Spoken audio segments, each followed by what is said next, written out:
The clock is ticking for a debt deal. House Speaker Kevin McCarthy is sending negotiators back to the White House, but is making it clear spending is still one of his key priorities. The problem is the Democrats had been in power, and they increased the amount of spending to the highest level we've ever had at any time in American history. So I just think it's common sense, it's reasonable, and it's rational that we spend less next year than we spend this year. We cannot continue down this path. But the president waited 97 days, not even to talk to me. Kudlow host Larry Kudlow joins us now. Welcome, sir. You have been an optimist that McCarthy's going to get a good deal. Yeah. You still feeling that way? You know, it's sort of hard to read it. He, by the way, he's coming on our show today. Maybe he's going to say something. Maybe he won't. And I'm in touch. I have a few moles that are at the staff level. Who once upon a time. We would expect nothing less Who than once moles. upon a time worked Larry. for the National Economic Council. But I mean, I think it's interesting they sent Graves and McHenry to the White House. That most of all the meetings I think have been in the Speaker's suite. So they're up there. They made some progress last night, I'm told. Deal's not done. We'll see what happens today. But I think, you know, Speaker McCarthy, he wants to see FY24 spending lower than FY23. Mm-hmm. And I think he's right. And by the way, the numbers aren't that big.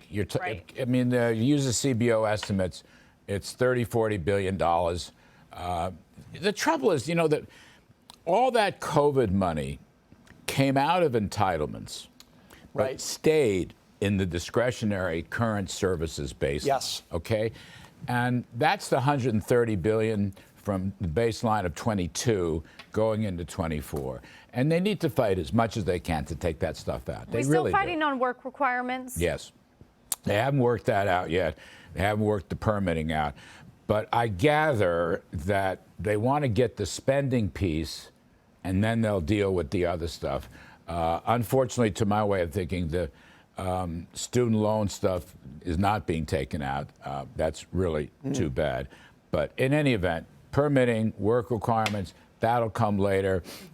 Permitting is going to be very controversial because there's a debate about that. Yeah. So McCarthy had said earlier that he's willing to negotiate to a certain degree. He's willing to talk to the president. That's all he's been asking for quite some time. Yep. But that he will not budge on this spending issue, right, and that he will not allow the Democrats to raise taxes, which is what they would have to do in order for the nation to spend more. So, I mean, to me, it seems like it's a very logical sticking point.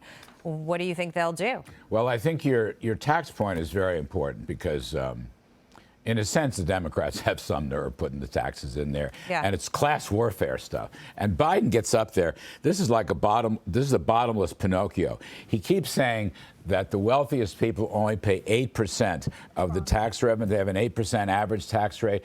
It is totally, completely, unalterably, unfactually wrong, okay? Utterly wrong. What they're doing is they're using unrealized capital gains. That doesn't work. And their estimates of unrealized capital gains. Can we do unrealized capital losses on a day like today? No, that's right. Can I do that? I mean, because the S&P went down almost 20% last year, they're not even getting realized losses. So that's how they calculate that.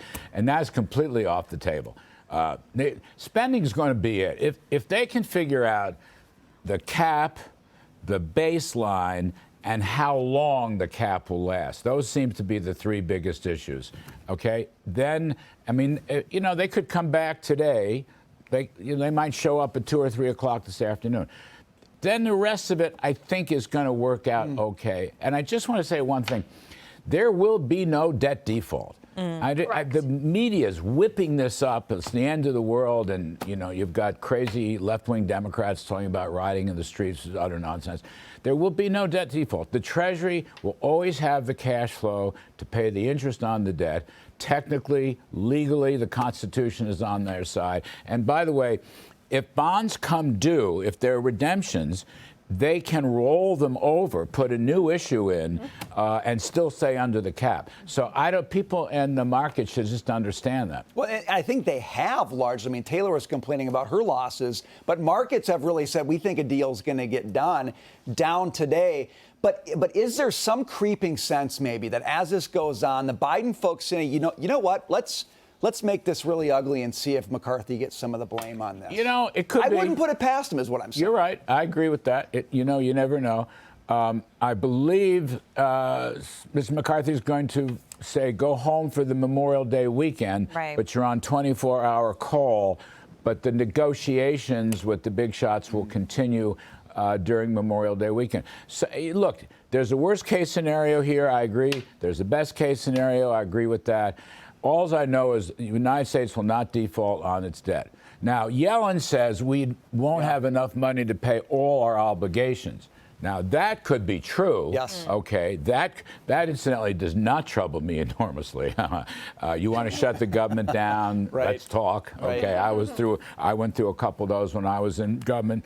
I'm perfectly fine with that. Shutting the government down would be a public service and Right. good, and definitely good for the economy and would reduce inflation. And that's why we let Larry hang around this long, just so we could say that. Larry Kudlow, this is your story. We follow with you. Well, we you're very appreciate kind. you being on the program. Thank you, sir. Always good to see you. And My we'll see pleasure. you